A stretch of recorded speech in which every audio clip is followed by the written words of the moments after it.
नमस्कार, मैं चंदन उपाध्याय आप सभी लोगों का बहुत बहुत स्वागत एवं अभिनंदन करता हूं आपके अपने YouTube चैनल साइकोलॉजी वाले गुरुजी में। आज हम लोग अपने क्लास में मनोविज्ञान के जिस महत्वपूर्ण टॉपिक पे बात करने वाले हैं वह है मनोविज्ञान के प्रमुख उपागम या दृष्टिकोण। इसको हम व्यवहार अध्ययन के उपागम भी कहते हैं, क्योंकि मनोविज्ञान की विषय वस्तु व्यवहार का अध्ययन करना है। तो व्यवहार का अध्ययन हम किन किन दृष्टिकोणों के माध्यम से मनोविज्ञान में करते हैं, आज के क्लास में हम इस बात को समझते हैं।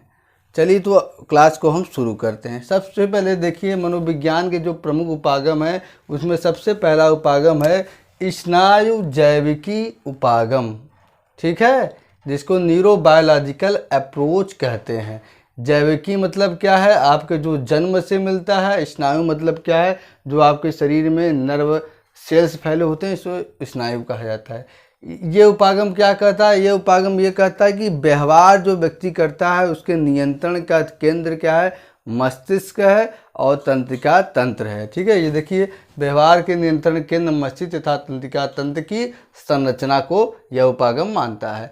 यह उपागम यह जानने का प्रयास करता है कि व्यवहार की अवधि में मस्तिष्क एवं स्नायुविक प्रणाली में किस प्रकार परिवर्तन होता है। ऐसे परिवर्तनों का अध्ययन करना था उनकी व्याख्या करना स्नायु जैविकी उपागम कहलाता है। कहने की ये तात्पर्य है कि यह जो स्नायु जैविकी उपागम है यह व्यवहार के नियंत्रण का केंद्र मस्तिष्क तथा तंत्रिका तंत्र की संरचनाओं को मानता है। यह उपागम इस बात को जानने का प्रयास करता है कि जब व्यक्ति कोई अनुक्रिया करता है या कोई व्यवहार करता है तो उसके आंतरिक, उसके न्यूरॉन्स में और उसके मस्तिष्क में क्या परिवर्तन होता है। उन परिवर्तनों का अध्ययन करना तथा उसकी व्याख्या करना स्नायु जैविकी उपागम के अंतर्गत आता है। जैसे कोई व्यक्ति आँख जैसे उद्दीप्त होने पर मस्तिष्क में होने वाले परिवर्तनों का अध्ययन।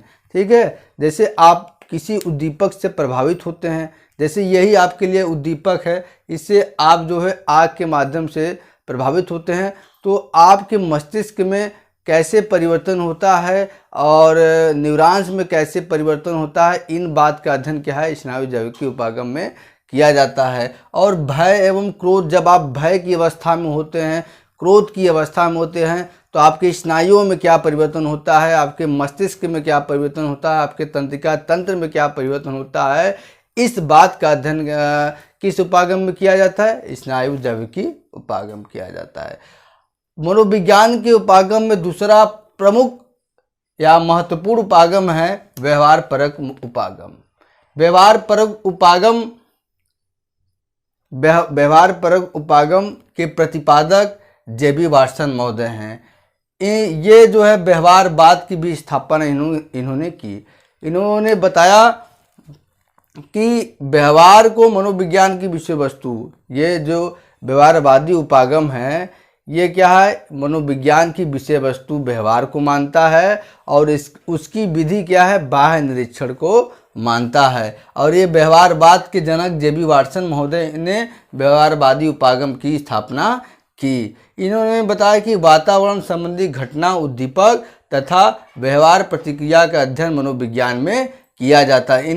इन्होंने ही थ्योरी दिया था SR थ्योरी, यानी कि जब कोई व्यक्ति व्यवहार करता है या अनुक्रिया करता है तो कैसे करता है, वो पहले किसी उद्दीपक से, जो वातावरण में उद्दीपक होते हैं उनसे वो प्रभावित होता है, तत्पश्चात क्या है, अनुक्रिया करता है। और इन्होंने ये भी बात, जेबी वाटसन ही ऐसे मनोवैज्ञानिक थे जिन्होंने बताया कि व्यक्ति की आनुवंशिकता से ज़्यादा महत्वपूर्ण क्या है, उसका वातावरण है। व्यक्ति के वंश परंपरा से ज़्यादा महत्वपूर्ण क्या है, वातावरण है। कोई व्यक्ति किस वंश में पैदा हुआ, किस कुल में पैदा हुआ, किस खानदान में पैदा हुआ, ये महत्वपूर्ण नहीं है। उस बच्चे को हम वैसा वातावरण देकर हम कुछ भी बना सकते हैं। इन्होंने कहा था कि आप कोई भी मुझे बच्चे दे किसी भी कुल खानदान के, आप जो चाहेंगे, जैसा चाहेंगे वैसा हम वातावरण देके उसको बना देंगे। तो इनके व्यवहारवादी उपागम की मुख्य जो विषय वस्तु है वो है व्यवहार, व्यक्ति के व्यवहार का अध्ययन करना। ठीक है, तो ये व्यवहारवादी उपागम के बारे में। तीसरा है संज्ञानात्मक उपागम। यह उपागम मानसिक प्रक्रियाओं के अध्ययन पर अधिक बल देता है। इस उपागम में जानने की कोशिश की जाती है कि व्यवहार के पहले क्या हुआ था, उसके बाद। मात्र उद्दीपक से व्यवहार की उत्पत्ति नहीं होती। उद्दीपक का प्रत्यक्षीकरण, संगठन, छानबीन, विश्लेषण और किसी निर्णय पर पहुंचना और तब उसको अनुक्रिया करना, ये संज्ञानात्मक उपागम के अंतर्गत आता है। कहने का यह तात्पर्य है कि यह इस उपागम के अंतर्गत व्यक्ति के मानसिक प्रक्रियाओं के अध्ययन पर बल डाला जाता है। ठीक है, यह उपागम इस बात का जानने का प्रयास करता है या इस बात का अध्ययन करता है कि कोई व्यक्ति अनुक्रिया करता है तो अनुक्रिया करने के पहले क्या उसमें परिवर्तन होते हैं और अनुक्रिया करने के बाद उसमें क्या परिवर्तन होते हैं। इस बात का अध्ययन कौन करता है? संज्ञानात्मक मनोविज्ञान करता है। और संज्ञानात्मक मनोविज्ञान कहता है बस केवल उद्दीपक से ही प्रभावित होकर कोई व्यक्ति व्यवहार नहीं करता है, बल्कि पहले वो क्या है, जब उद्दीपक से प्रभावित होता है तो उसका प्रत्यक्षीकरण करता है, फिर चिंतन उसके बारे में करता है, उससे संबंधित क्या है वो छानबीन करता है और उसका विश्लेषण करके तब किसी निर्णय पर पहुंचकर कोई अनुक्रिया करता है। ठीक है, संज्ञान जब आता है तो संज्ञान में 3 बातें मुख्य रूप से जिनका अध्ययन किया जाता है, परसेप्शन, अटेंशन, मेमोरी। ये 3 बातें महत्वपूर्ण है जिसका संज्ञान में अध्ययन किया जाता है। तो संज्ञानात्मक उपागम इस बात का अध्ययन करता है कि व्यक्ति के व्यवहार के पहले क्या परिवर्तन होते हैं, व्यक्ति के व्यवहार के बाद क्या परिवर्तन होते हैं। और इनमें मुख्य रूप से जो है प्रत्यक्षीकरण, अधिगम, स्मृति, चिंतन, भाषा इत्यादि प्रक्रियाओं द्वारा व्यक्ति के व्यवहार में परिवर्तन जब होता है तो उसके मस्तिष्क में क्या परिवर्तन होता है, इस बात का अध्ययन संज्ञानात्मक मनोविज्ञान करता है। चौथा है मनोविश्लेषणात्मक उपागम। यह उपागम बहुत ही महत्वपूर्ण उपागम है।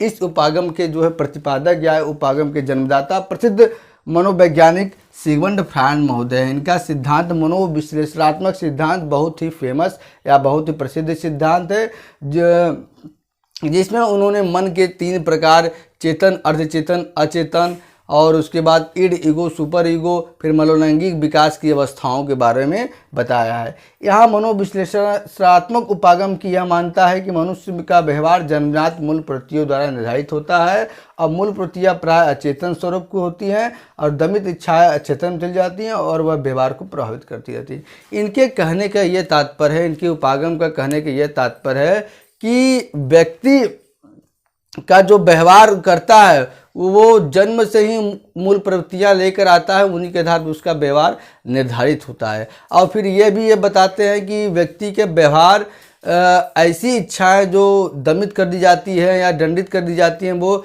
चेतन से हटकर अचेतन में चली जाती हैं और वो जो है किसी न किसी रूप में आपके व्यवहार को हमेशा प्रभावित करती रहती हैं। ठीक है, तो इस बात को का अध्ययन हम जो है मनोविश्लेषणात्मक उपागम द्वारा मनोविज्ञान में करते हैं। और ये कहते हैं कि ऐसी इच्छाएं जो मनोलैंगिक विकास की अवस्था में इन्होंने बताया कि अगर बच्चे की जो है वो जो कामुकता क्षेत्र है अमुक अवस्था में नहीं पूरी हो पाती तो वो भी उसके व्यवहार को विकृत कर देती। इन्होंने मेन जो है अचेतन मन का अध्ययन इस उपागम में बताया कि अचेतन मन जो है व्यक्ति के व्यवहार को काफ़ी हद तक प्रभावित करता है। ये मनोविश्लेषणात्मक उपागम के बारे में बात हुई। 5वां है मानवतावादी उपागम या मानवतावादी दृष्टिकोण। यह दृष्टिकोण क्या करता है, इस उपागम में मनुष्य के अपूर्वता यानी कि प्रत्येक मनुष्य में अपूर्व शक्ति होता है। एवरी मैन इज यूनिक, प्रत्येक व्यक्ति क्या है, यूनिक होता है। तथा वर्धन, उसके विकास के बारे में, वो कैसे सुख चैन से रहेगा इसके बारे में, और मनोवैज्ञानिक क्षमता, उसका मानसिक क्षमता क्या है उसके बारे में अध्ययन किया जाता है। इस उपागम मनुष्य को उत्तम तथा अपने आप को उन्नत बनाने वाले प्राणी के रूप में देखा जाता है। कहने के ये तात्पर्य है कि मानवतावादी उपागम इस बात का अध्ययन करता है कि मनुष्य क्या है, एक अपूर्व प्राणी है और वो अपने वर्धन, चयन और मानसिक क्षमता क्या है उसके अंदर पहले से ही मौजूद होती है और अगर उसको स्वतंत्र छोड़ दिया जाए तो वो बहुत ही अच्छे से अपना विकास, अपनी मानसिक क्षमता का विकास अच्छे से वो कर लेगा। इस सिद्धांत को क्या है समर्थक या इस सिद्धांत को इस उपागम के समर्थक अब्राहम मास्लो तथा कार्ल रोजर्स जी हैं। अब्राहम मास्लो कहते हैं कि प्रत्येक व्यक्ति में आत्मसिद्धि की आवश्यकता होती है और वो जो है उसको एक स्तर को पूरा करते करते अंत में वो आत्मसिद्धि की आवश्यकता तक पहुंचता है। तो मानवतावादी उपागम व्यक्ति के मानवीय पक्षों का अध्ययन करता है, मानवीय व्यवहारों का अध्ययन करता है। ठीक है, व्यक्ति को एक जो है उत्तम प्राणी के रूप में मानता है। वो मानता है कि व्यक्ति खुद ही अपने आप में वो जो है उन्नत हो सकता है अगर उसको जो है स्वतंत्र छोड़ दिया जाए। तो आज हमने मनोविज्ञान के प्रमुख उपागमों के बारे में चर्चा की। इसी को हम जो है व्यवहार अध्ययन के उपागम भी कहते हैं।